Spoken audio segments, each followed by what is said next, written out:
And the leader of ISIL is dead following a U.S. counter-terrorism operation in northwest Syria. And the raid took place in Idlib province near the Turkish border. 13 people were killed, including children. And the U.S. says none of its soldiers were killed. Now, our White House correspondent Nathan King has more details.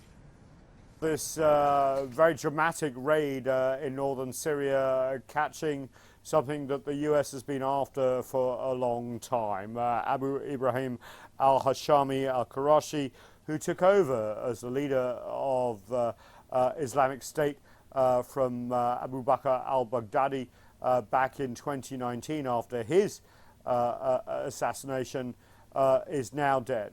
According to US sources, he basically blew himself up after his compound was surrounded. And US President Biden spoke very early in the morning here to celebrate this victory.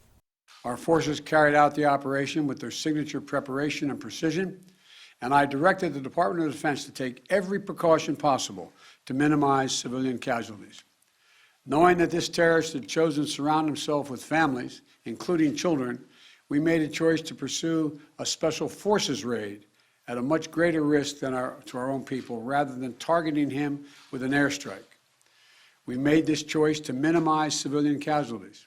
Now, apparently this raid used special forces, according to US sources, several helicopters, one of which had a malfunction, therefore was destroyed on site by US special forces. That has echoes of what happened in the raid that killed Osama bin Laden in Abbottabad in Pakistan. What is disturbing is the fact that there were several civilians, more than several civilians, including 6 children, we understand, 4 women killed. Now, the reason for this raid carried out was apparently to minimize civilian casualties, but it has been the case with many anti-terrorism operations carried out by the US.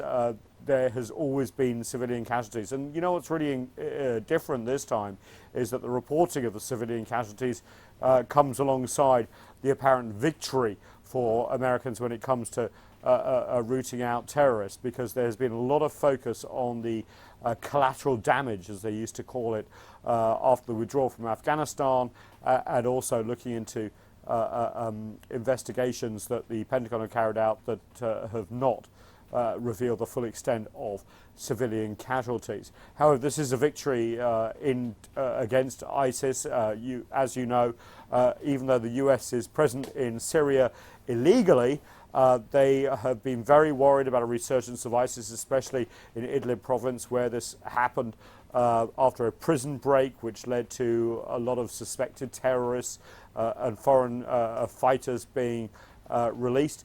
And so therefore this has been claimed by a victory against the US. But the fundamental causes of what's going on when it comes to Islamic terrorism in Syria, in Iraq, well, they still haven't been solved. Nathan King, CGTN at the White House.